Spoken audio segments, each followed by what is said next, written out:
우리 큰 그림을 그리려면 과학 파트의 큰 그림을 그리려면 과학의 대전제부터 그리고 이제 생물학의 대전제를 이제 설명하면 될 것 같아요. 연역적 방법으로 우리가 학문에 대해서 한번 알아보는 과정이. 과학의 대전제가 뭐예요, 이제? 모든 입자의 운동으로 설명합니다. 그렇죠. 자연 현상을 입자의 운동으로 설명할 수 있답니다. 그래서 지금 현재 입자의 운동으로 설명할 수 없는 자연 현상은 거의 없다는 거. 그때 이 입자의 종류 배웠을 1학기 때 원자를 중심으로 원자는 이렇게 하나의 입자 알갱이로 되어 있는데 이 원자가 2개 이상으로 결합된 녀석을 뭐라고 했어요? 분자라고 했어요. 우리 물성 시간에도 배웠던 맞죠? 분자 맞나요? 네. 분자라고 배워. 이 원자의 성질과 분자의 성질은 같아요, 달라요? 달라요. 완전히 다릅니다. 무슨 말이냐고. 다르다는 게 뭐냐면 원자 A라는 녀석이 있고 분자는 A와 B와 C가 결합되어 있다고 생각한다면 원자 A, 원자 B, 원자 C가 결합되어 있다면 이 분자는 A의 성질도 가지고 있는 게 아니라는 거예요. 아예 완전히 색다른 성질을 가지게 된다는 거예요. A와 상관 전혀 없는 새로운 성질을 가지게 된다는 거예요. 새로운 성질을 가진다 해서 이걸 뭐라고 하냐면 상발되었다고 얘기해요. 어떤 게 복잡하게 이루어져 있는 개의 형태에서는 복잡계 시스템인 형태에서는 새로운 성질을 가지는 현상이 나타난다 이거예요.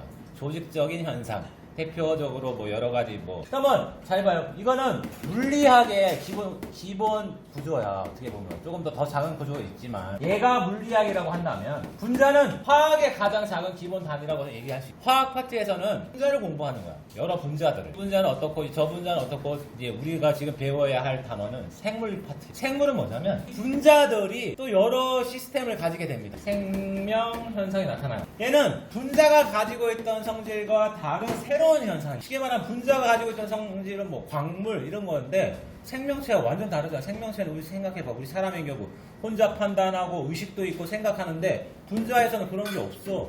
분자로 설명할 수 없는 것 같아.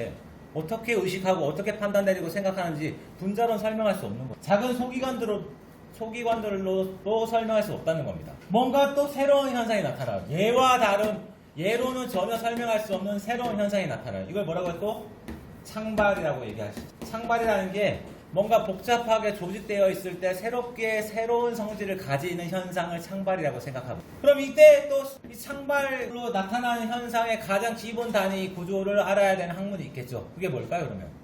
생물입니다. 이게 생물학이에요. 생물학의 가장 기본 구조는 세포부터요. 세포 하나가 생명체인 녀석이 있거든. 단세포 생물. 물론 우리처럼 다세포로 이루어져 있는 생물도 있어. 그래서 세포에서 개체가 이 생물학의 가장 기본 단위가 되는 거야. 세포에서 개체 사이에 어떤 무엇인가가 그때부터 그 이전에 있던 구조로는 전혀 설명할 수 없는 새로운 성질이 나타나는 겁니다. 생명체라는 거. 여기서 한 단계 더 나가 볼게요. 생명체들이 막 조직을 이루고 막 했더니 새로운 현상이 또 나타나요. 그게 뭐냐면 사회, 문화, 규칙. 개체들이 모였더니 생명체들이 모였더니 새로운 성질을 나타내요. 무슨 말이냐면 일본의 문화, 한국의 문화, 미국의 문화 달라요. 똑같은 사람 개체였는데 한국에서는 이런 문화, 일본에서는 또 다른 문화가 나오고 미국에서는 다른 법칙이 나오는 거예요. 규칙이 나오고 사회적 문화. 각각의 생명체로서는 설명할 수 없는 어떤 문화가 나타나. 물리학과, 화학과, 생물학의 각각의 기본 단위, 기본 구조는 좀 다를 수 있다. 하지만 과학의 대전제는 얘로서 다 설명할 수는 있다. 이렇게 창발되는 이유는 환원주의로 설명할 수 없는 새로운 어떤 현상이 나타난다. 무슨 말이냐면 환원주의로 제일 작은 것부터 이해하면 다 이해할 수 있을 것 같은데 그렇지 않았다. 하지만 얘를 이해하려면 환원주의로 여기서부터 시작해서 설명을 해야지 우리가 이해 구조가 그렇게 되어 있기 때문에 이해할 수 있다. 이런 겁니다. 환원주의로 이해할 수 없는 현상이지만 이해하는 방법은 환원주의로밖에 이해를 안 된다. 그래서 제일 작은 구조체, 기본 단위를 자꾸 찾는 거야.